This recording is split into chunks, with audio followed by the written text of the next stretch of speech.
Hi everyone, welcome or welcome back. My name is Matthew, and today I am here with another amazing success story to share with you all.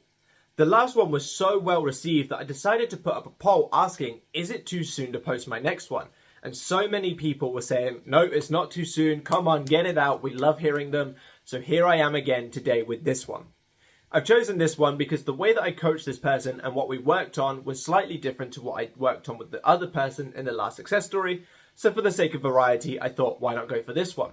My next success story video is probably going to be a business one, just to show different people wanting different things, that there are successes in every area and to keep working on your desire. But before we get into that, if you are in need of my help in creating your perfect life and getting the kind of successes that this person has, by all means check down below in the comment section or the description. You'll find the links to take you to my website where you can see my coaching solutions to get you just that. If you could drop me a like and a comment on this video, just letting me know you like these kind of stories that I could do more in the future, and subscribe, click that bell icon so you don't miss those successes. I look forward to working with you all and seeing all of your amazing comments. Now into this story. So the process of this success story is going to be the exact same as the last one, which is I'm going to read it from my laptop. If there's anything I need to address, I will address it there and then go back to the story. And then afterwards, I'll give a brief overview of what we did together, and hopefully you can use that in your own life to manifest your desires. I will be calling this person S for the purposes of privacy, and to the person who sent this in, thank you so much for your success story and for allowing me to use this. There are some sentences that I've slightly changed just for the purposes of making them make sense, i.e. like the wording was slightly off, and I knew that if I read it directly, I'd fumble all over myself in this video and it just wouldn't sound very good. So everything is read directly from the email, except for some things that I've slightly adjusted, but the contents of the email is no different. And I almost just flashed you the email, which goes against the idea of privacy. But the subject of the email is my success story of getting my SP back. And it starts off with, good morning, Matthew. Dun, dun, dun. I am sharing my success story of getting my SP back with my coach, Matthew. That was one of my positive affirmations I was saying, and this is the email of my success. So they were outright affirming that they were sharing their success story with me, which is a great affirmation because in order for that to be true, they must have their success story to share with me. And as a result, they get their end result. So I think that if you wanted to add that into your own arsenal, it's a good idea. When I first reached out to you, I was separated for almost 2 months. I was in a needy desperation phase and I just wanted my SP back more than anything. I was doing my affirmations and I ams, including 10 reasons a day why I was so grateful for him, but I was still in that phase. By that phase, they meant the desperate, needy state. I knew I manifested this breakup, so I knew I could manifest him back, but my attachment to it was getting in the way, and boy did the universe know I needed a coach, and I'm very glad they came to me. During that time, I still had thoughts of what occurred, so I had negative thinking of them, which led me to find your I Remember When video, so this is obviously before they actually came to me, which helped my mind a lot better. I was no longer fighting those thoughts and just putting so much negativity in them. Then a few days down the road of working with you, you said our fears are what end up manifesting, so I kept thinking from that day more about my fears and the hidden ones so I could change those around. Just writing them out and then writing the opposite truly helped me by saying them, which calmed me down, by saying the opposite. Then another limiting belief popped in, thinking about how he won't come back till my lawyer's finalised. So they obviously have personal things going on in their lives that involve lawyers. So I switched that around saying no matter what I'm doing, my SP is in my life. And then when it's finalised with the lawyers, I get to call them up and share the amazing news. In one of your videos, I saw the photo of two people where one person says he loves me and the other person says I love her. That's the this is what your specific person thinks when you're affirming video. That made me realise if I'm thinking only I love him, then he's always just going to think that I love him and knows I'm there and that he's on the pedestal. Plus, you mentioned about me thinking of him does the same. So I flipped that around and thought about how he feels about me only. In your success story for getting your person back, you mentioned instead of looking at their social media, instead, in my mind, look at it and have the picture of us as his profile picture, which made me happy. So basically what that was, way back when I posted my own personal success story of how I manifested Katie, I gave the recommendation that if you're ever feeling the need to check your person's social media or anything like that, instead, make up a scene in your mind that gets you the results you want. Because if you give in to the 3D, you're obviously showing that you don't trust up here, which is obviously starting off not great. But if on the possibility you see something you don't want, that's potentially going to make you spiral, make you have negative thinking, and it could potentially delay your manifestation. So I basically gave the advice that instead of doing that, instead of caving, why not just create this scene in your mind where you check their social media from the perspective of being their person instead of someone that's broken up with and seeing what they're doing, and you see something amazing, for example, a profile picture of you and them, or posts that they've posted about you, or just something amazing, because this will not only stop you from feeding into the 3D, which obviously we always want to do, or not do, I suppose, but it'll also impress your subconscious mind more so with what you want to experience instead, because your subconscious mind doesn't have eyes. It doesn't know that that thought isn't real. All it knows is, we're thinking this, it must be true, and then it pushes it out. So I'm very glad that they took that little tip, I suppose, and ran with it. So then they said, seeing that photo felt very successful. Anywho, I struggled with detaching myself from the outcome, and you always mentioned to live in the end result, so I still thought of him, but instead lovingly, kindly, and happily. I deserved to be happy, so I kept doing my I ams, and I was the one on a pedestal, but remembering the person I truly am. Living in the end, I always stayed busy and was enjoying my time. So there's more about that kind of detachment thing, which I'll explain after the success story, unless it's obviously brought up at some point in this. But obviously they put themselves first, which is great. I knew I was doing something right. Another one of my exes came back, lol. And some random guy messaged me on social media sharing all these traits they saw in me. So I knew soon my SP would be making his arrival, and I also started having dreams about him. So that's really important. So many people get discouraged when another ex comes back or when someone different shows up. It's not a bad thing. It's just evidence that you're doing the right thing, and you just got to push that little bit further. This person proves that having an ex come back and having someone else show up does not mean that your manifestation is done and you're not going to get your person. This is a full-on end result success story, even with another ex coming back. So if you're in that position, keep going. You can have this same success. What changed though? I decided to work on myself. I started manifesting money, focusing on the lawyers, and manifesting that to finish and be successful, as well as my body and my figure. I was choosing me. I was drawing again, listening to music, being a happy mum to my son. I'd go to bed saying thank you, thank you, thank you, and mostly, though I always felt that I was doing wasn't enough. And mostly though, I always felt that what I was doing wasn't enough about myself, but I realized what I am doing is enough, and I'm looking after me, and that means choosing me. So they obviously basically thought that they weren't doing enough, but then realized, actually, no, I am. I'm picking myself. I'm doing all of my amazing things for myself, and it obviously benefited their prioritization of self and self-concept. Sure enough, before I woke up in the morning, I looked at my phone and saw he finally messaged me. 3 months of us broken up, and he was finally back here. Boy, am I ever grateful he's back in my life. Since he's back now, what I was saying and what occurred, he apologized to me, he told me how much he misses me, how much he sees me as the one for him, how he truly loves me and was thinking about me all the time, but more importantly, our relationship is even better now, better than how it was prior. Sorry, I really can't read, I struggle so much. We love harder, we give the love we deserve to each other, and get this, the best part of it, he's moving to a place so we can be a family again. I don't know if I can say the place. I don't know whether they'd want me to repeat that place. So they're moving to a place so we can be a family again. Thank you so much, Matthew, for being my coach, and I truly used emailing you and your videos both to my greatest advantage. Thank you, thank you, thank you. Sincerely, S. So this is obviously a lovely success story. There's a lot of things in here that I want to point out. The first one being the prioritization of self. I know many people are worried about kind of reining some of that attention of their SP back and placing it on themselves. But as this shows, as my success story shows, and as many other success stories have shown, when you prioritize yourself, you must be prioritized by the world around you. And quite often that does show up in the way of your specific person.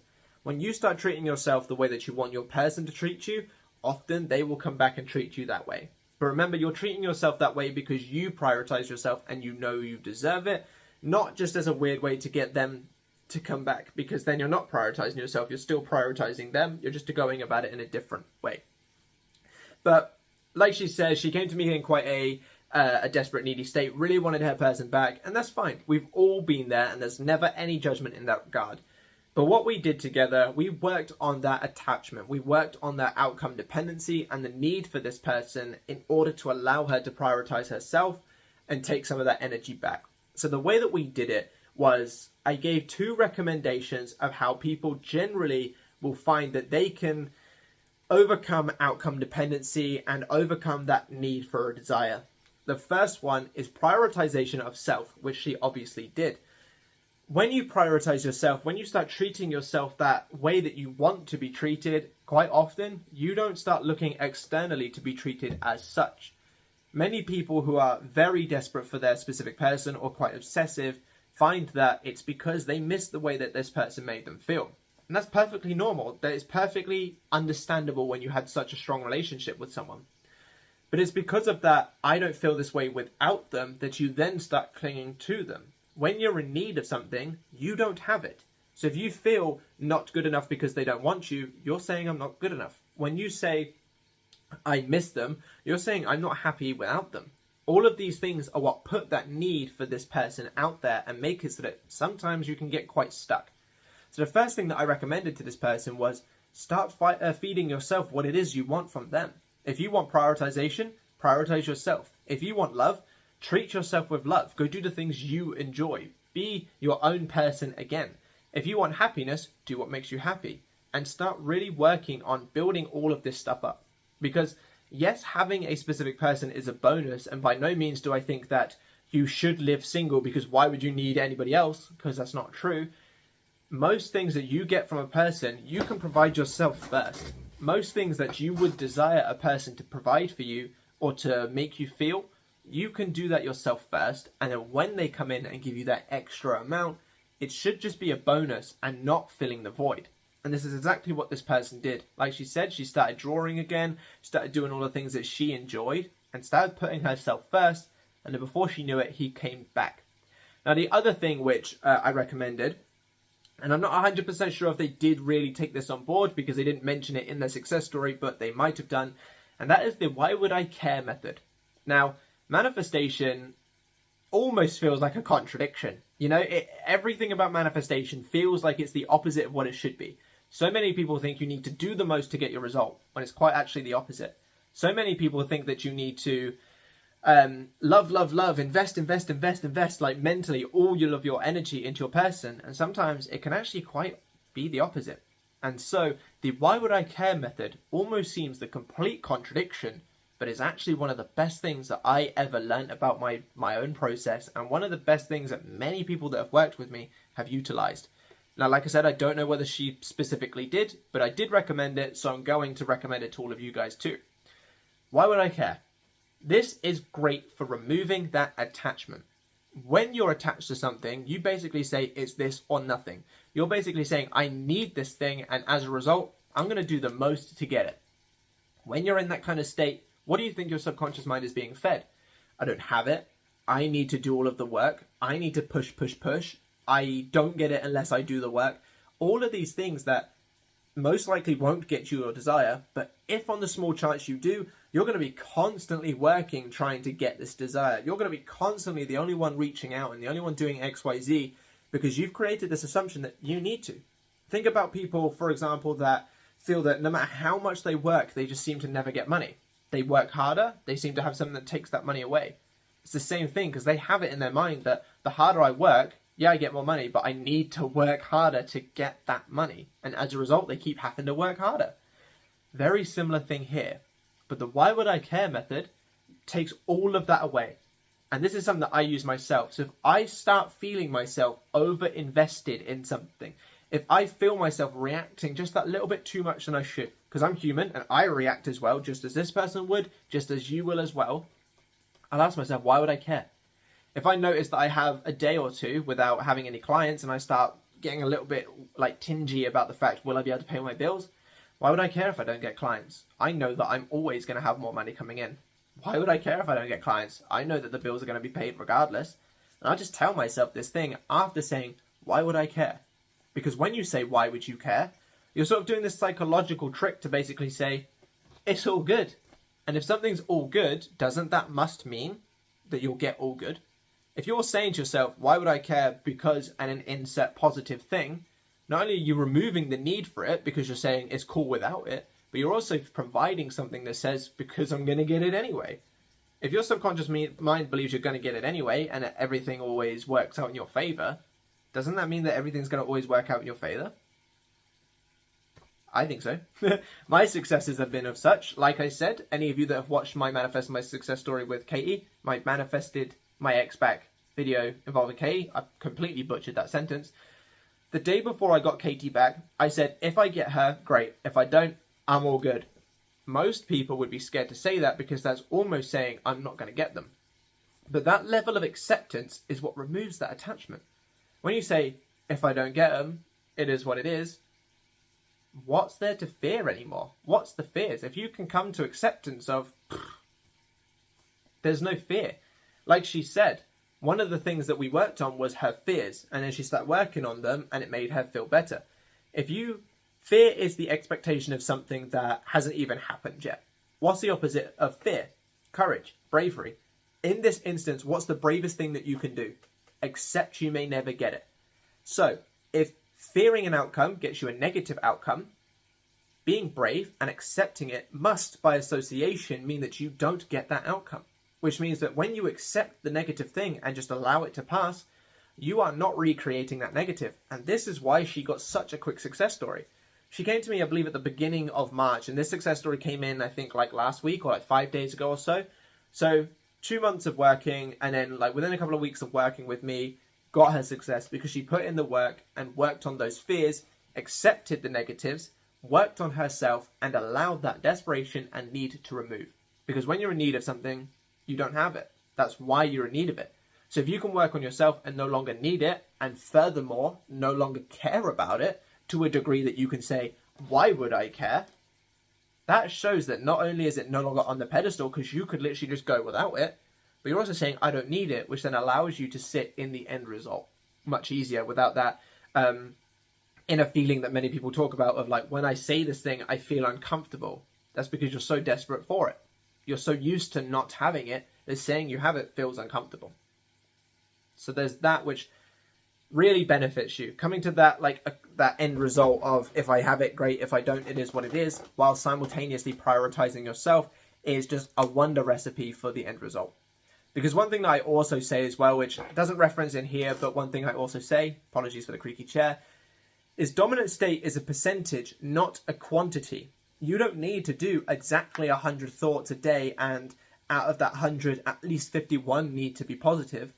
A dominant state is a percentage. So thinking of your desire and being super obsessed with it and having 10,000 thoughts a day about your desire means you have to have at least 5,001 thoughts from your end result for it to be dominant.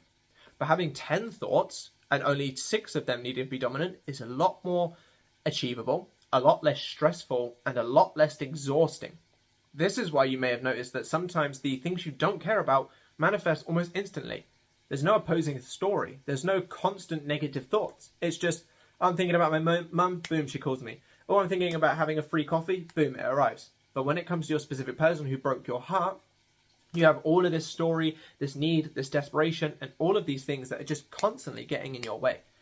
So remove the attachment by working on you. Remove the attachment by accepting your reality, but not accepting your fate. And what I mean by that is, so what if I don't get my desire? So what if they're horrible to me right now? So what? Who cares? I can separate myself because I know I get everything I want anyway. I deserve it all. I'm working on myself. I'm the king or queen of my reality. Why would I care if a peasant is deciding to speak bad words about me? I'm the king or queen of my reality. I can have them executed if I want. But hopefully you get where I'm going with that. When you care less, there's less for you to have to care about, which means you must have your desire, if that makes sense. Because you'll often find that when you're in that happy, healthy relationship, you're not stressing about day-to-day events. You're not stressing about, are they going to text me today? Am I going to hear from them? You care less about loads of things because you care less, because you have your result. I really hope that last part makes sense. So I really hope this video has helped. I really hope you enjoyed the success story, and I really hope that you enjoyed the explanations and everything, and you can make use of it. If you're in need of any of my help, by all means, check down below. Happy to work with absolutely anyone on absolutely any situation. By all means, check up here if you want to see my last success story, if you're on a bit of a success story binge, and I will catch you amazing people in the next one. Bye-bye.